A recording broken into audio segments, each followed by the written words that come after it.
cara. A gente falou sobre burnout e acredito que tem outros transtornos que podem ser desenvolvidos em função do teletrabalho.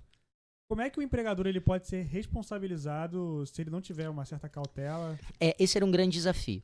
Por quê? Porque o empregado, em regime de teletrabalho, muitas vezes estava prestando serviços em regime de teletrabalho da sua própria casa, né? E aí, como caracterizar o acidente de trabalho? Como caracterizar a doença ocupacional, né? Até porque muitas vezes o próprio empregado ele buscava, digamos assim, ocultar do empregador a doença que o acometia, receoso de vir a ser demitido. Uhum. Né? Receoso de vir a ser demitido. Embora seja importante aqui ressaltar que a própria Lei 8213 de 91, que trata do acidente de trabalho típico, das doenças ocupacionais e do acidente de trabalho por equiparação, é a Lei de Benefícios da Previdência Social, mas ela trata especificamente dessa matéria também. Ela estabelece lá, e isso decorre também da própria legislação trabalhista, que o trabalhador que seja acometido por uma doença ocupacional ou que sofra um acidente de trabalho, ele tem direito à garantia provisória de emprego, de 12 meses após o retorno às suas atividades.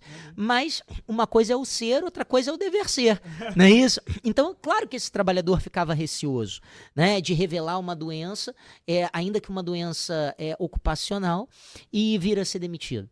Né? Então, esse foi um grande desafio. Como caracterizar o acidente de trabalho nesse período? Né? Como caracterizar a doença ocupacional e qual a responsabilidade do empregador, né? Esse realmente foi um problema tormentoso.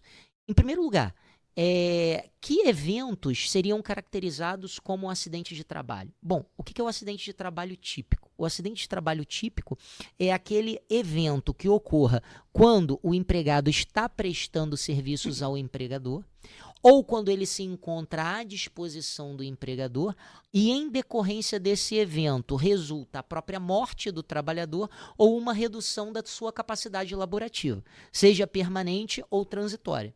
Tá? Então, veja, o evento ocorrido dentro da casa do empregado, durante o período em que ele estava prestando serviços ao empregador ou estava à sua disposição, ainda que aguardando ordens, eventualmente caracteriza acidente de trabalho.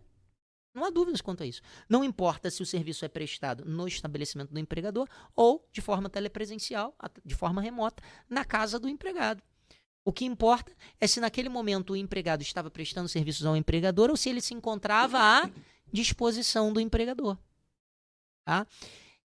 Outra coisa, a caracterização da doença ocupacional foi também um grande desafio, né?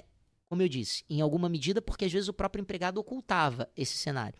Outras vezes porque a própria caracterização da doença não é algo tão fácil, tão simples, tão autoevidente. Tanto que a própria Lei 8213, ela diz lá que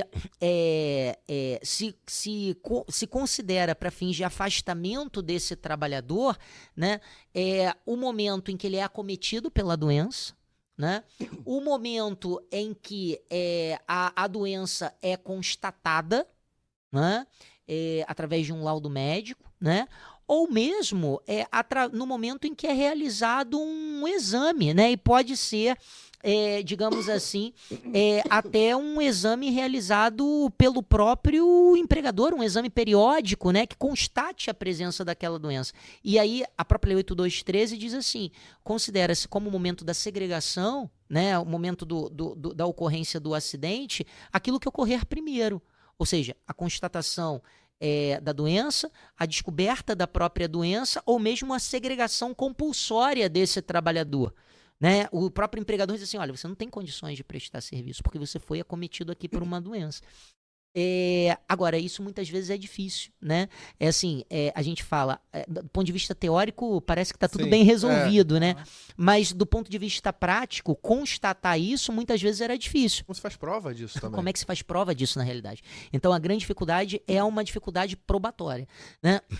Uma outra questão, por exemplo, aproveitando que a gente está falando um pouquinho de doença ocupacional e tudo mais, a própria discussão se a Covid era ou não doença ocupacional. Eu lembro disso. Porque a MP 927 afastava a Covid como doença ocupacional. Aí o TST falou assim, não, pera lá, né? se restar demonstrado nexo de causalidade entre a atividade desenvolvida e a contração da doença, a COVID pode ser considerada doença ocupacional. Ainda que, a princípio, ela não se enquadre naquelas espécies, né, de doença profissional ou doença do trabalho, que são as espécies de doenças ocupacionais que nós temos, né?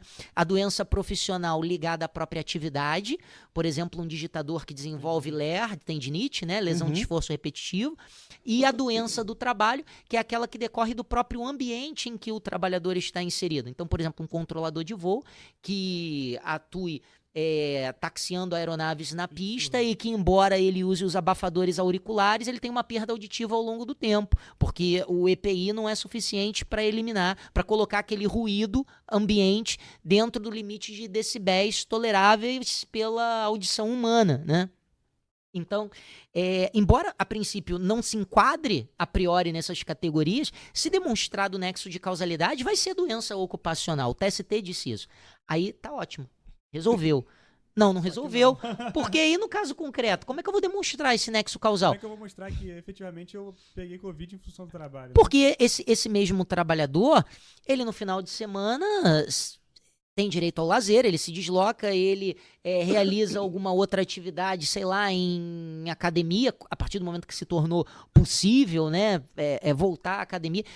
A grande discussão, a grande dificuldade era demonstrar esse nexo de causalidade. Bom, se eu estou diante de um trabalhador que atua no setor da saúde... Era mais fácil? Era mais fácil. Se eu estou diante de uma situação em que o empregador não forneceu o EPI, que deveria ter fornecido, por exemplo, um dono de supermercado que não se deu ao trabalho nem de fornecer máscara, dispensers com álcool e não colocou nenhum anteparo de acrílico na frente das caixas, é muito mais provável que, por exemplo, uma caixa que adoeceu, que contraiu o Covid, tenha contraído ali no momento da prestação dos serviços. Então, mas era uma análise casuística, né? Que deveria ser feita à luz de cada caso concreto. E muito difícil. Muito difícil, sim. Mas essas foram algumas das questões tormentosas, né? Trazidas pelo período da pandemia que, felizmente, aí nós atravessamos. 1,